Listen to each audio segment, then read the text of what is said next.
back to my YouTube channel. Oh, it's Audrey. Again,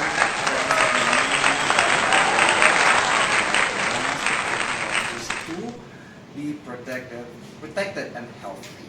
So for today's topic again, pag-uusapan po natin is Philippine pageantry, the Miss Universe Philippines 2020.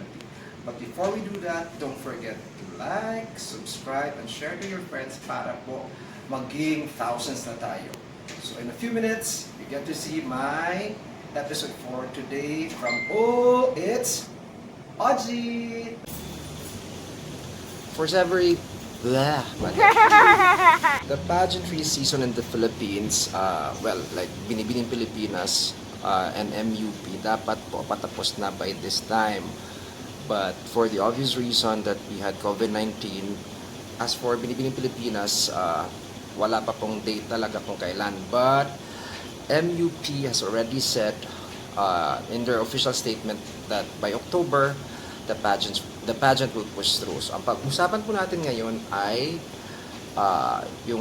for me, 5 candidates who are, in my opinion, very strong to become the first ever Miss Universe Philippines.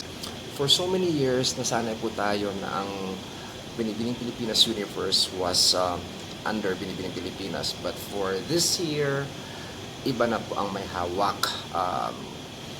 The franchise was awarded to the group of Shamsi Supsup, who is also a former Binibining Pilipinas Universe title holder. Ang kasama niya sa organization nila is, of course, Jonas Gafun, Attorney Nad Bronce, Albert Andrada. So sila po yung bagong hawak ng MUP. And so far, nakikita kong kaya naman ng grupong ipagpatuloy yung winning streak ng Philippines. Lahat po yan magagaling sa kanya-kanyang iba't ibang larangan po. Like Albert is a designer, Jonas has, has been a beauty queen maker for so long. Shamsi is, we all know her. She has also made us proud by placing 3rd runner-up in the Miss Universe way back in 2011. And si Nad Bronze is a very, very good lawyer also, who has been known to be training the other past beauty queens in their Q&A. So sila po yung hawak, and since po they started holding the franchise of the pageant, nakita naman po natin talagang gusto nila maganda lahat. From the press presentation, ang galing ng ginawa nila, kakaiba, until dun sa mga ibang activities ng girls, the fashion show that they had in BGC, until nga po naputol because of the COVID-19. But as I said earlier, the pageant will push through in October, but the venue is yet to be announced. Pero ang alam ko, walang audience ang pwedeng manood. So yun po ang hinihintay natin, the coronation night of Miss Universe Philippines, the first ever Miss Universe Philippines 2020 in October. So ngayon, let's meet the girls, 5 girls that I think who will do well this coming October and win the first ever Miss Universe Philippines title.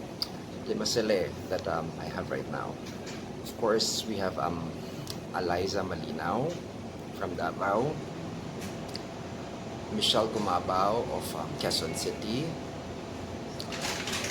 Maria Isabella Galleria of Sorsogon, Pauline Amilinks of Bohol, and Belia Ismael of Parañaque. So I think there are about 50-something candidates. Pero out of those 50 candidates, yun po yung 5 candidates that I feel can win the title, the first ever Miss Universe Philippines title come October. Now let's get to know the 5 candidates that I said earlier. Una, si Eliza Malinaw is a former Binibining Pilipinas candidate. She already joined in 2015 where she was a semi-finalist. After that, sumali din siya ng Asia's Next Top Model, but on the 4th episode of the contest, she withdrew. And then she modeled all over Asia, went to the US also modeling, and after 6 years, she's back in the Philippines, and she decided to join the Miss Universe Philippines contest. Pangalawa is Michelle Gumabao. We already know who she is, a famous volleyball player in the Philippines, co-captain of De La Salle University volleyball team, and former Binibining Pilipinas Globe title holder in 2018. Kabatch po siya ni Catriona Gray during that time. Number 3 is Isabella Galleria. Isabella Galleria is also a pageant veteran. She joined Binibining Pilipinas in 2019, where she was a semi-finalist. From there, she's now one of the most familiar face as a model of the country. She's also a registered nurse, and ang isa sa mga taong malaking sumusuporta sa kanya to win the title is no less than Miss Heart Evangelista. So yun po si Isabella Galleria. Number 4 is si Pauline Amelinx. Pauline is also a veteran beauty pageant winner. Former Miss Bohol in 2017. Former Mutya ng Pilipinas in 2018. But she was not able to compete for her international pageant kasi hindi po natuloy. I think the pageant was Miss Global basta Miss Global title yung the contest where she was supposed to go to, but it did not push through. And she's also a familiar face in the modeling industry in the country. Number 5 is Belia Ismael. Belia is medyo bago in the pageant scene. She was Miss Parañaque, pero sa national level, this is her first time. A graduate of psychology in De La Salle University, a ballerina, and the niece of former Miss Universe Margie Moran. So yun po yung mga 5 girls that I think as of this time will do well in the competition. Any of them can win the Miss Universe Philippines 2020. Now I will tell you, out of those 5, bibigyan ko ng tatlo that I think are the real frontrunners of the competition. Michelle Gumabao, Eliza Malinaw, and Isabella Galleria. Itong mga to kasi nakikita ko yung determination, the sacrifice that they're doing to be the rightful winner of Miss Universe Philippines. Michelle, she's bashed because medyo malaki siya for a beauty queen, but wow, ngayon nakita mo talaga yung hard work niya, because she lost so much weight. At the same time, yung comp skills niya, hindi mo talaga maka-question because, any question or any topic, she can handle it. Isabella Galleria also, yung transformation niya from last year to this year, ang ganda. And makikita mo talaga the wanting of winning the title. Aside from, her experience in the pageant world, she's also a model. So, napakalaking bagay yun. Plus, her background, her comp skills also, she can handle it also at the same time.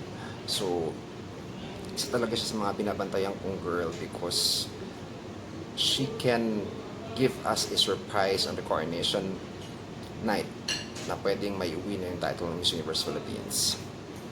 Number 3 kasi, si Eliza is, imagine she had about 6 years to prepare. From Binibining Pilipinas, nakita ko yung improvement niya. As a model, sa com skills, yung ganda niya, yung katawan niya, plus the fans are really pushing for her to win. So napakalaking bagay yon na nakikita mo yung support na a lot of people really wanted to win it.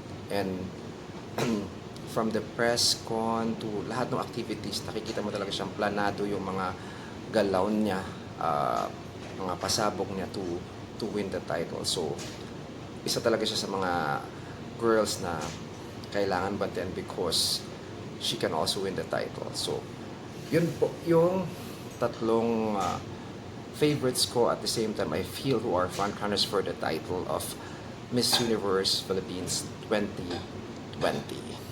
So ayan, na-share ko na po sa inyo yung 5 girls na sa tingin ko pwedeng manalong Miss Universe Philippines 2020. Pero pwede pa magbago po yan. So bantayan po natin until October, and I will also be giving my final prediction siguro a week before the national pageant. So again, I hope you enjoyed this video.